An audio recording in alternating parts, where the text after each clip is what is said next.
Steins gate एक ऐसा anime है जिसने टाइम ट्रैवल के कॉन्सेप्ट को इतने इंसेनली दिखाया है जो तुम्हारा दिमाग घुमा देती है और तुम्हें लगता है शिट मैं अब तक ये क्या मिस कर रहा था। इसने अपने कैची कैरेक्टर्स की मदद से time travel, time paradox, divergence, world line ऐसे ऐसे कॉन्सेप्ट को बिल्कुल आसानी से दिखाया है जो यूजुअली तुम्हारे दिमाग के ऊपर से जाते हैं। और जैसे इसने अपनी स्टोरी चलाई है वो मुझे पर्सनली काफी ज्यादा पसंद आया। तो आज मैं इसी एनीमे के बारे में बात करूंगा कि मेरा इस एनीमे को देखने का एक्सपीरियंस कैसा था। इसके अलावा जिन्होंने ये एनीमे अभी तक नहीं देखा तो उन्हें ये एनीमे क्यों देखना चाहिए, लेकिन उससे पहले जिन्हें दिमाग वाले एनीमे देखना बोरिंग लगता है तो सॉरी बट ये एनीमे सिर्फ दिमाग वाले लोगों के लिए है। वेल अगर तुम्हें एक टाइम ट्रैवल ड्रामा देखना है जो प्योरली अपनी स्टोरी और प्लॉट पे फोकस करता है then this anime is for you. और इसके अलावा इस एनीमे की एक और खास बात है कि इसके अंदर हमें दो अलग अलग एंडिंग देखने को मिलती है। लाइक पहले तुम इसकी ओरिजिनल सीरीज स्टाइन्स गेट देखोगे जिसमें आई थिंक 23 या 24 एपिसोड थे और अगर तुम इसकी एंडिंग से सेटिस्फाई हो जाते हो तो इसके बाद तुम इसका एक ओएवी और मूवी भी है जिसे भी तुम ट्राई कर सकते हो।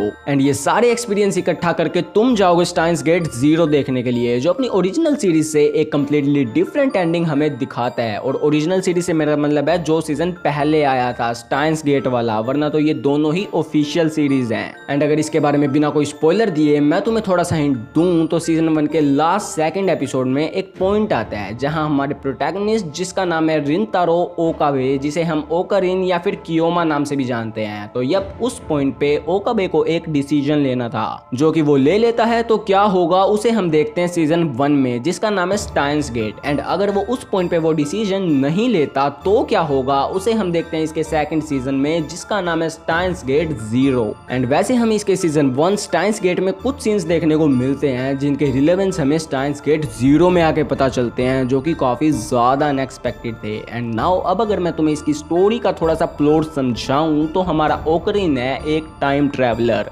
बट जब टाइम ट्रैवल होता है, वैसे एक्चुअली में तो यहाँ टाइम ट्रैवल हो भी नहीं रहा, यहाँ वर्ल्ड लाइन एक्सचेंज हो रही है ड्यू टू सम रीजन जो तुम्हें एनीमे में देखने को मिल जाएंगे। बट द थिंग इज जब ये वर्ल्ड लाइन एक्सचेंज हो रही है तब लोगों की मेमोरीज उसके अकॉर्डिंग चेंज हो रही हैं। यानी कि वो जिस वर्ल्ड लाइन के अंदर हैं उनके पास बस उसी वर्ल्ड लाइन की मेमोरीज रहेंगी और पिछले सारी वर्ल्ड लाइन की मेमोरीज उनके दिमाग से साफ हो जाएंगी। बट हमारे प्रोटैगनिस्ट ओकरिन के पास एबिलिटी है कि वो इन सारे वर्ल्ड लाइन की मेमोरीज को याद रखेगा।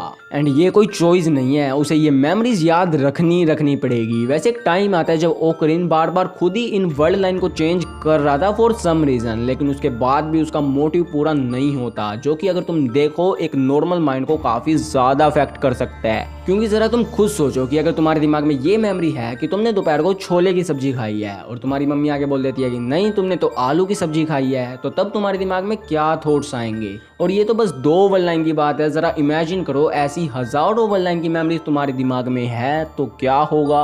वेल तुम्हें अपनी एग्जिस्टेंस पे ही डाउट होने लगेगा, तुम्हें पता ही नहीं लगेगा कि क्या रियलिटी है क्या ड्रीम है। बट ओकरिन प्रोटैगनिस्ट है तो वो इसे कैसे काउंटर करेगा, अपने मोटिव्स को कैसे पूरा करेगा। एंड इन सारी चीजों के बीच में टाइम ट्रैवल के काफी इंटरेस्टिंग कॉन्सेप्ट, कुछ काफी सही कैरेक्टर्स एंड ऐसे ऐसे प्लॉट ट्विस्ट जिसे तुम बिल्कुल एंटिसिपेट नहीं कर पाते। एंड ये सारी चीजें मिलकर इस एनीमे को बना देती है एक मास्टरपीस। वैसे तुम्हारे साथ कभी ऐसा हुआ है कि तुम कुछ काम कर रहे हो और तुम्हें लगता है कि ये तो पहले हो चुका है? वेल भाई मेरे साथ तो ऐसा कई बार हुआ है। एंड गेस व्हाट, इस वाले कॉन्सेप्ट को भी इस एनीमे के अंदर कवर किया गया है। इसके अलावा friendship bond, human will and बीच बीच में कुछ क्यूट मोमेंट्स के तड़के भी ये वाली सीरीज लगाती है जिसके बावजूद ये अपने ओरिजिनल ट्रैक से नहीं भटकती। हाँ मे भी तुम्हें स्टार्ट में 2-3 एपिसोड लगे इस सीरीज के साथ कनेक्ट होने में, क्योंकि एज आई सेड कि ये टाइम ट्रैवल को काफी टेक्निकल और साइंटिफिक वे से दिखा रही है। लेकिन एक बार जब तुम इस सीरीज के साथ कनेक्ट हो जाओगे तो by the end of the series तो ये स्ट्रेट अवे तुम्हारी फेवरेट्स की लिस्ट में जाने वाली है। तो अगर तुमने इस सीरीज को अभी तक नहीं देखा है तो इस सीरीज को जरूर ट्राई करना। एंड भाई अगर तुमने इस रिव्यू को देखने के बाद भी इस सीरीज को ट्राई नहीं किया ना तो आई डोंट नो कि तुम क्या तो देख रहे हो क्या नहीं। बट एटलीस्ट कभी कभी तो अपने हरामी जोनर से बाहर निकल के अच्छी स्टोरी वाले एनीमे भी देख लिया करो। एंड जैसा मैंने पीछे की कई एनीमे रिव्यू वीडियोस में बोला है, मैं इस बार भी बोलूंगा कि कमेंट्स में जरूर बताओ कि तुम्हें आगे किस एनीमे का रिव्यू चाहिए, लेकिन वो एनीमे होना चाहिए, जेन्युइन एनीमे, एच वाले नहीं, क्योंकि ये यूट्यूब है, वरना मुझे कोई दिक्कत नहीं थी। लेकिन हाँ अगर उसमें एनीमे लेवल की ठरक है तो मैं उसका रिव्यू ले आऊंगा, तो उसके अकॉर्डिंग तुम कमेंट कर सकते हो। बाकी ये वाली वीडियो तो इतनी थी, तो इसको भी लाइक कर दो, चैनल को सब्सक्राइब कर दो। तो मिलते हैं अगली वीडियो में, तब तक के लिए टेक केयर, सायोनारा। 俺は狂気のマッドサイエンティストホーイン क्यों मदद